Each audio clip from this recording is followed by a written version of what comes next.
Good afternoon, everybody, and welcome to our first webinar of the summer-fall season of 2017.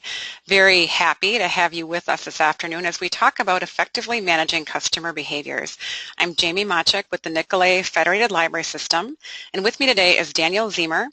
And Danielle is a Library Service Associate for the Brown County Library, and she's going to be talking about how we deal with some troubled customers, because we all do, and it's something that probably won't go away anytime soon.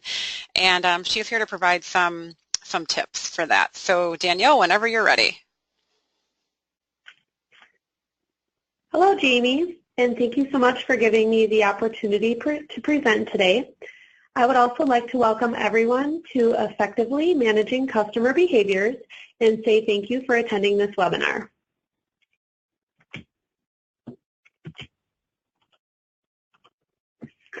As Jamie mentioned, my name is Danielle Ziemer, and I currently work within the Customer Service Department at our Brown County Central Library location as a Library Service Associate. In my role, I provide customer service by promoting positive library experiences for our customers, and that can include assisting them with finding and borrowing materials, conducting readers' advisories, assisting with any technology needs, and also developing and implementing programming. And I focus on recreational and job search programming.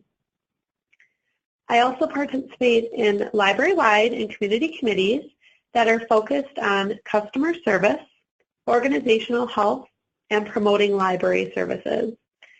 I recently took a vacation to New York City, and while there, I could not pass up the opportunity to see the New York Public Library, and I just had to include the picture in my presentation as proof that I was there. So this slide is a view of my library that I have the pleasure to enjoy on a daily basis. For those of you who have not seen the Brown County Central Library, it is a multi-story building which includes a foyer that extends upward towards a bright skylight. And every day, this skylight invokes in me feelings of welcome, calm, and acceptance. These are the same feelings that I would like myself, my colleagues, and our patrons to extend to each other on a daily basis. It is my hope that we can provide a welcoming and safe environment for our customers. This includes a library that provides access to all library customers and community members and offers programs and services that meets the needs of all of our community members while creating a safe environment for all of our customers. It is my hope that this webinar will provide helpful information and direction to help libraries create and maintain this environment. Today, we'll be covering a few topics relating to effectively managing customer behaviors, including what is behavior, what impacts behavior, and also how to respond to behaviors. At the Brown County Library, we serve a variety of individuals with differing backgrounds. We may see individuals with mental health issues, housing issues, or AODA issues. We also may see individuals who are looking for employment, low-income families, individuals with differing racial and ethnic backgrounds, and also individuals who have a varying degree of disabilities, including cognitive and developmental disabilities. As I have a background in both social work and library services, I'm excited to see the variety of people who use our library on a daily basis. But these varying backgrounds can and do present challenging behaviors at times. So what is behavior? Often, when we think of the word behavior, we think of it in terms of the negative. Behavior, however, is the way in which one acts or conducts oneself in response to others, particular situations, or stimulus. Therefore, behaviors are not always negative. Behaviors can be positive, neutral, or negative. When interacting with customers, I do try to comment on positive behavior when I see it. So this may be something as simple as saying, thank you for waiting patiently for the next customer in line if the line is long. I do this so then that way customers do not assume that we only see and address the negative.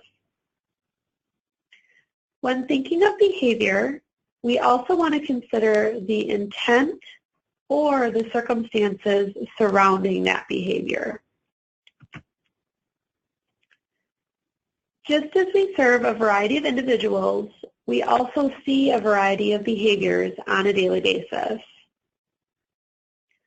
Although we do not want to focus on the negative, it is those behaviors that most often impact our work and others who are using the library. Behaviors that we typically see at the Brown County Library include sleeping, an inappropriate use of library computers, including eating and drinking while on computers, or looking at inappropriate content. We also see inappropriate use of other library resources, including use of our restrooms for bathing or washing laundry. And we also see our customers entering staff areas without permission in search of food or other resources. We also may see our customers being disrespectful or threatening, both verbally and non-verbally, to staff and other library customers, or getting into altercations with those customers. We may also see our customers using tobacco on library grounds, being in possession of alcohol and other drugs, consuming alcohol and other drugs, or being intoxicated on library property. We also have customers continue to use our library or trespassing on library grounds after we have asked that customer to leave due to a behavior, either in the short term, whether it be for a day, a week, or for an extended amount of time, which could include up to a year. Unfortunately, this list of behaviors is not all-inclusive, and there are many behaviors that we may need to address that we have not considered or encountered before. So in order to effectively manage behavior, we really do need to understand what impacts behavior. The first thing that we should be aware of and understand is why customers are using our library. For each customer that comes through the door, we are meeting a different need. For some customers, the need is having a safe and warm place to spend the day. For others, it may be using the library late into the evening to study after spending a full day at work. It may also be to utilize our computers to look for work because customers do not have the resources to do so at home. We actually had somebody in the library today who just relocated from southern Wisconsin and had minimal computer skills and was trying to look for work so he could acclimate to the community and support ourselves. And so that was the reason that he was in the library today. He did present a little stress at the desk, as everybody would probably agree with, just because of all the changes that he's seen in his life lately. And for our littlest customers, they may come to the library to play with books or toys that they do not have at home because their family only has enough money for the necessities. Understandably, these stressors may have an impact on behavior. We also need to understand and ask why someone is displaying behavior. This does not condone or excuse behavior. It just provides us a framework to guide how we might respond to that behavior. Many behaviors are learned behaviors and include negative coping methods. For those of you who are familiar with adverse childhood experiences, including abuse, neglect, domestic violence, or exposure to substance use or abuse, you know that many negative coping methods are established in response to stressors while the brain is still developing. A child may have learned that displaying aggressive behavior is the only way to stop an aggressor or someone in authority. Another child may have learned that stealing and hoarding food is the only way to stop being hungry. Therefore, these negative coping methods become ingrained and difficult to overcome because they are methods that they continue to use in childhood in response to the same stressors and then are seen in adulthood in response to those same stimulus. Many behaviors also stem from the need to meet basic human needs, including the need for food, water, sleep, and excretion, or the need for safety.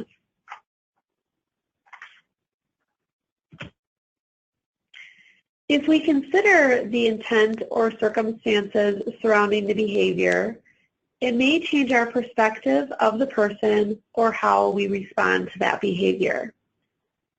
Again, it doesn't condone or excuse behavior, but may impact how we address the behavior that we are seeing. If we approach a situation with enthusiasm or resourcefulness, we will usually receive a better response from the customer than if we approach a situation with anger or disgust. Sometimes our responses are automatic. Therefore, we all need to reflect at times and decide if we need to change how we respond to behavior. We also need consistency with and between staff members. We want to present the library as a collective and show customers that they will receive the same service and direction regardless of which staff member they interact with. We do not want to be in a situation where a customer asks for one particular staff member because the customer will receive the answer that he or she was hoping for, or see favoritism at play between certain staff and customers. One way to ensure consistency with and between staff is to have a detailed and specific behavior policy that outlines the specific behaviors that are prohibited within the library and also the corresponding or correlating outcomes or consequences. This behavior policy should be physically posted in the building and online. We also want to verbally share the outcomes or consequences of a behavior right away when we see it with customers. At the Brown County Library, we are able to ask somebody to leave for the day if we have already addressed sleeping with them twice. However, we would want to share the consequence of the behavior, being asked to leave for the day, the first time we see the customer sleeping, rather than waiting for that second or third occurrence to happen. As staff, we also need to refrain from taking behaviors personally. This can be especially difficult, however, if we are seeing the same customer or the same behavior on a consistent basis.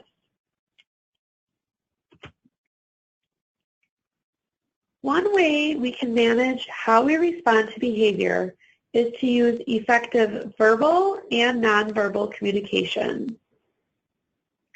As we know, up to 93% of communication can be nonverbal. Therefore, what we say is important, but how we say something is much more important than what we say. As I said, up to 93% of communication is nonverbal, so we want to remember our body language, the tone, pitch, and volume of our voice, eye contact, facial expressions, and personal space. Especially when it comes to eye contact and personal space, we do need to consider cultural differences, as not everyone may respond the same way to direct eye contact or limited personal space. Other important aspects of communication are active listening and also responsive listening. So then that way we can assure that we are accurately hearing and responding to what our customers are saying to us.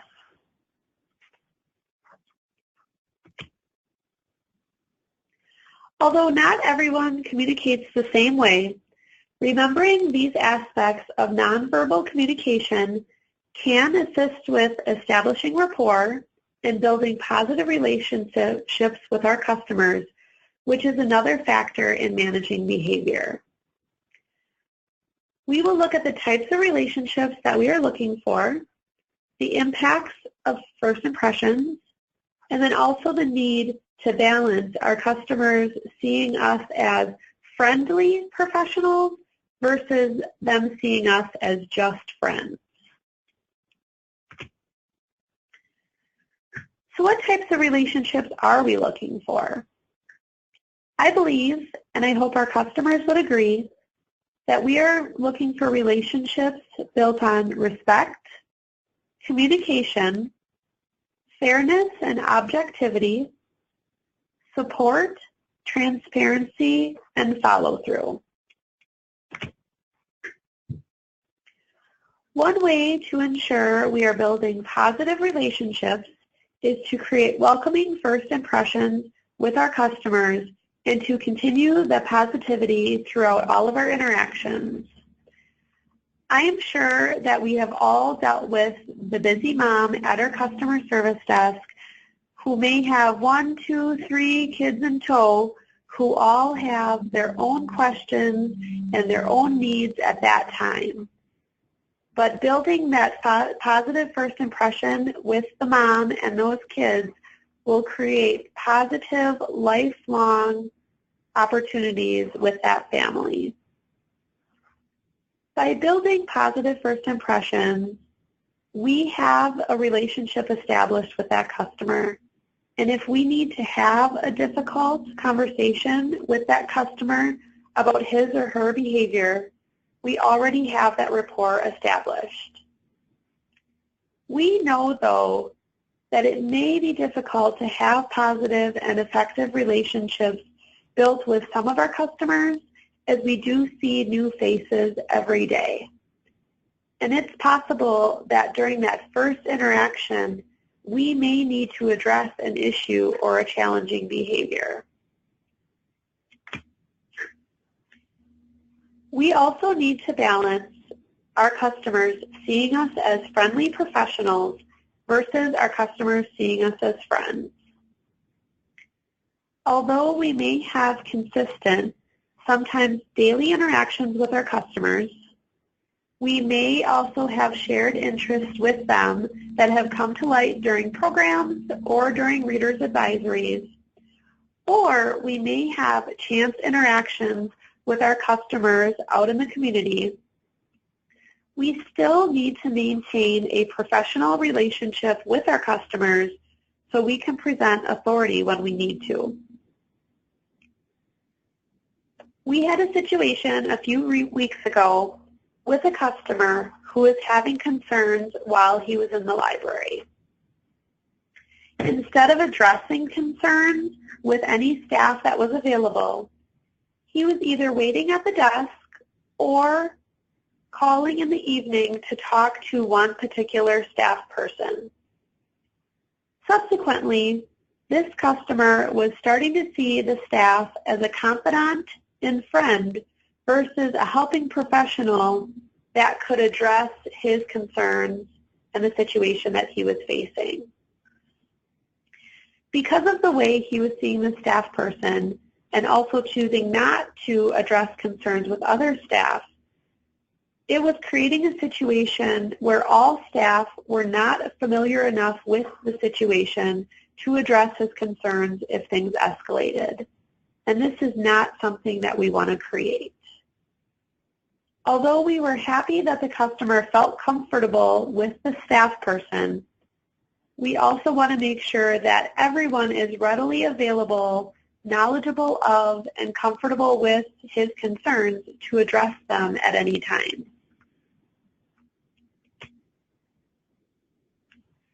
Hopefully, if we need to address a challenging behavior with a customer, we are on a first-name basis with that customer, as we have already established rapport with them through previous interactions.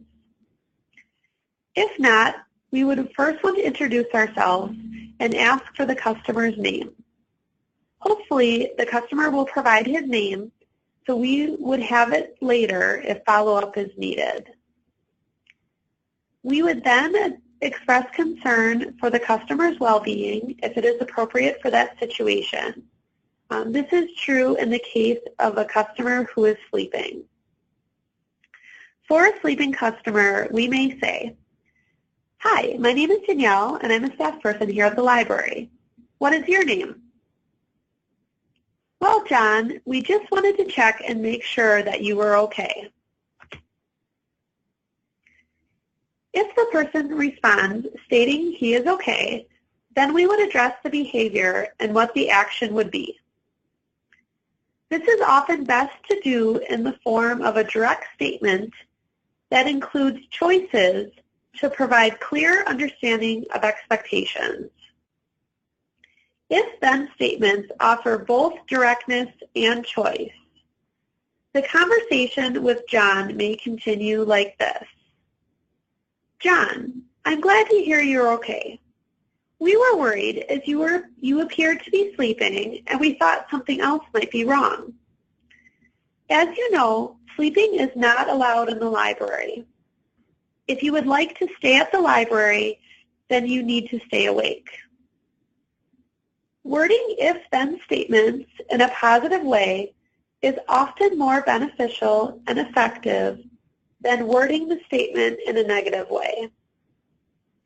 So instead of saying, "If you fall asleep again, you will need to leave the library," instead use the positive. "If you would like to stay at the library, then you need to stay awake."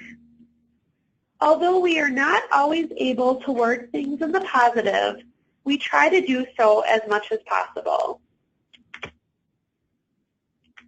For some situations, offering suggestions for behavior is beneficial in addition to using if-then statements. This is especially helpful for some customers who may not understand what appropriate behavior is. For those displaying negative behavior towards staff or disruptive behavior in general, you might say, "Sally, if you are in the library, you need to act respectful towards staff. We ask that you speak in a calm voice, ask questions politely, and not interrupt staff if they are helping other customers. If you would like to stay at the library, then we ask that you speak to staff in this way." For other situations, including the situation with our sleeping customer, offering alternatives is also helpful. The conversation with John might continue like this. "John, as we reminded you, sleeping is not allowed in the library. If you would like to stay at the library, then you need to stay awake. Since this is the second time that we have talked to you about sleeping, you will need to leave the library if you're not able to stay awake. It might be helpful if you got up, walked around, or got a drink of water." For some situations, our customers may need a little more help than what we are able to provide. Having great working relationships with resources in our community will provide us with avenues of referral for other services. One issue that we have seen recently with our customers is having them use our restrooms to wash up or wash their clothes. In situations like this, it would be helpful to refer customers to the local homeless shelter or other resources that provides available showers or free laundry services. In this situation, you might say, "Hi, my name is Danielle and I'm a staff person here at the library. What is your name?" The customer then responds with her name, which is Mary. "Mary, we just wanted to check and make sure you were okay, as you've been using the restroom for quite a long time." If Mary confirms she's okay, you might continue. "Mary, we noticed that there was a lot of excess water on the floor, and you appear to be drying clothes in our hand dryer. Did you need help with something?" Mary states she just needed to wash up a few things, and then she would leave the library. So you might continue with, "Mary, you're not able to wash your clothes in the library. If you would like to stay at the library, then we ask that you not use our restrooms to wash up or wash your clothes. There are other places that you can go to wash your clothes, including a laundromat on the corner of Main Street and First Street.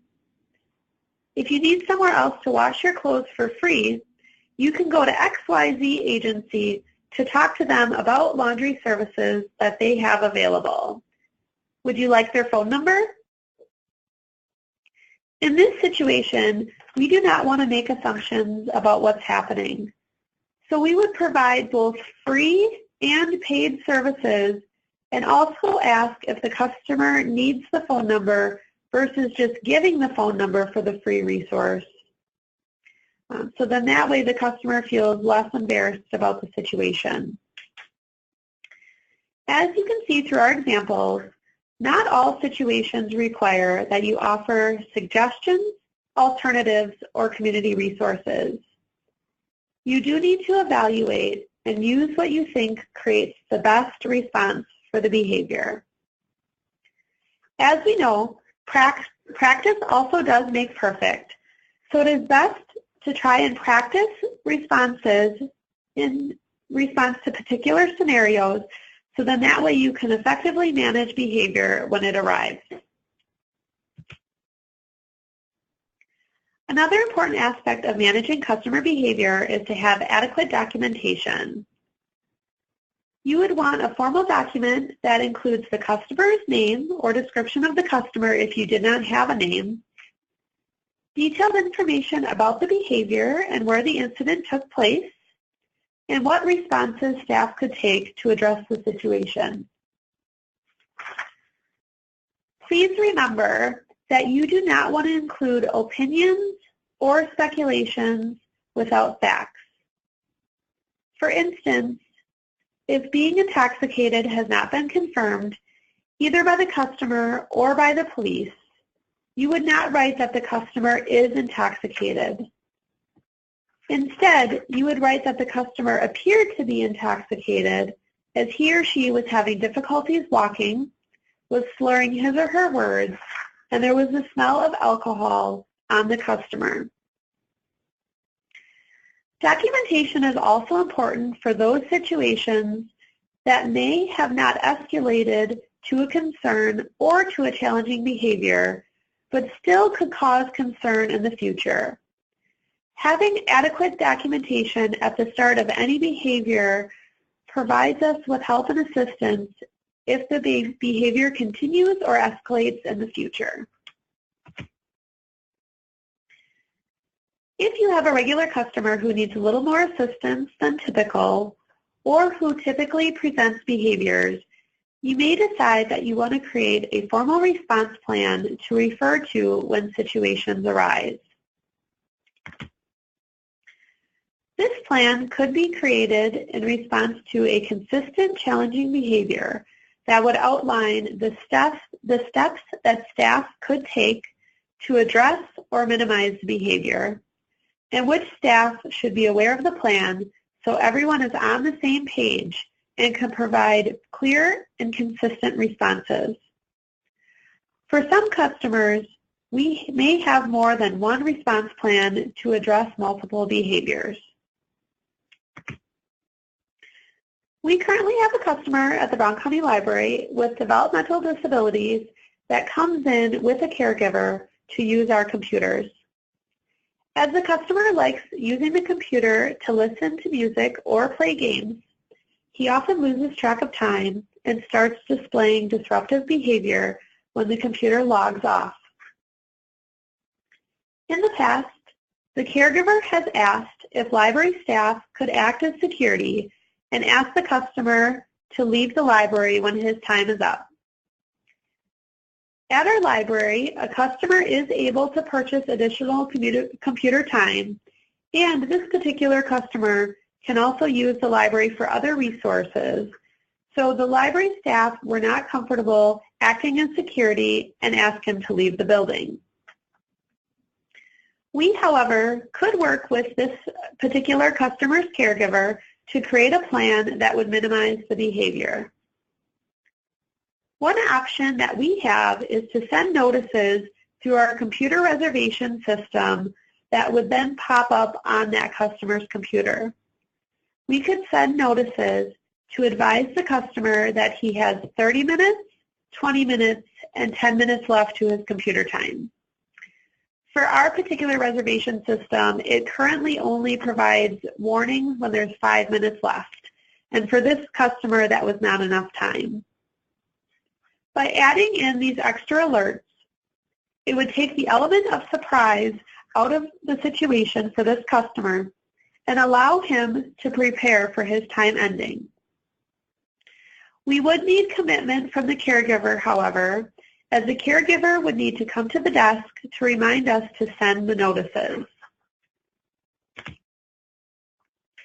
As we discussed earlier, some customers may need more assistance than what the library is able to provide, so it is good to have effective working relationships with other resources in your community to get input on response plans.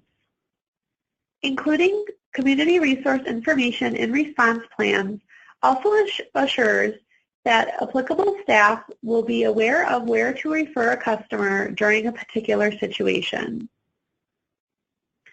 We, of course, need to ensure customer confidentiality when referring to resources or getting input on response plans. In most situations, we provide the phone number directly to the customer, and if they need to use the phone to call, we also provide the phone to use to call and inquire about services. In some situations, we may call and speak in general terms about the customer situation in order to get resource and referral information, but not provide names or identifying information. That way, we know whether or not that resource can help that particular customer, and that customer can follow up to get the specific assistance. At the Brown County Library, we frequently work with and refer to our local homeless shelter and also crisis center. We also work very closely with our local police department to address a customer's behavior if it has escalated beyond what staff has been trained to handle, or if we are concerned for the well-being of that customer or other customers within our library. Other resources that you may find helpful are county human services, food pantries, and local churches. It is good to have an understanding of what services resources are able to provide so you're not referring customers to resources that cannot help with their particular situation. So at the Brown County Library, we are currently reviewing resources to stay current about services and ways that we can address for new behaviors. Although we are not able to prepare for every situation, I would encourage everyone listening to also review services that they have available in their communities so they can be prepared as well. Thank you again for joining us today for the webinar. I hope you were able to gain useful information about behavior, what impacts behavior, and how to effectively manage customer behaviors. I'm not sure, Jamie, if we have any time for questions, but I would be more than happy to answer if there has any that have come in, or else my email address is included on the slide. So please feel free to get in touch with me if you have any questions or feedback on the topic. Thank you, Danielle. We don't have a lot of time left for questions, but one person asked if you have an example of the document you refer to for patron encounters, and I'm asking her to send you an email to see if you wouldn't mind sharing that documentation. Sure, absolutely. With her. Awesome. I have a question. You mentioned, if you approach a customer like a sleeping customer and you ask for someone's name, do you ever have a situation where somebody doesn't want to tell you their name or gets defensive, and what do you do in that situation? We absolutely have encountered that when addressing any of the behaviors that we see in the library. And so again, creating that positive first impression really does help create a situation where a customer is more willing to give us their name. We try to do that even before addressing the sleeping or whatever other behavior it is. So hopefully that increases the chance of them providing their name. If they're not able to provide their name, I'll continue the conversation with them, and then hopefully they'll provide their name afterwards if if they've felt comfortable enough with me. We also, too, because we do see some customers on a daily basis, we also do check in with other staff to see if they're familiar with the customer. Okay. Because we do want to create as specific of a violation report as possible. So then that way we know in the future, for instance, if we have a sleeping customer who's maybe on medication, we can then kind of approach the situation a little bit differently. Absolutely. So I have explained that in the past too with patrons who maybe aren't as willing to give their name. Okay. By just saying, we want to be able to help you as much as we can, and having your name will help us with that. Okay, great. I like how you phrase that. I also like how you talked about. Can you turn your speaker down a little bit? I think I'm getting some feedback. Yeah, absolutely. There we go. I like how you talked about people looking at patrons or have them viewing us as professionals versus friends. I've done some social media training, and I get often the question, should we encourage patrons to friend us on social media, like friend our Facebook page or our Twitter? And my guideline kind of is to encourage them to friend or follow the library's account. For a couple of reasons. I think, one of the reasons is that you don't want to make other patrons jealous, like, oh, I'm friends with the children's librarian and you're not, and that sort of thing. And you do want to, the only time I think it's okay is if you have established a relationship with that person. If you have an established relationship with that person outside the library. But if it's somebody who just typically comes in for story time or comes in to use the computer, I think it's best to keep that separate and encourage them. Again, like you said, you want this person to be able to deal and work with all of your staff, not just, it's flattering when someone comes to you and says, well, I only like dealing with you, or I only like talking to you. But one person is not the entire library. The library, the entire staff makes up a library. So I think that's a good guideline too. But I like that you talked about that. So I don't see any other questions coming in. As I mentioned, Danielle's slides and recording will be available later today. So thank you again, Danielle, for the awesome tips on this topic. I know it's a topic that people always want more information about. So as I said, we will get that up later today, and I hope all of you have a great rest of your day and a great rest of your week. So long.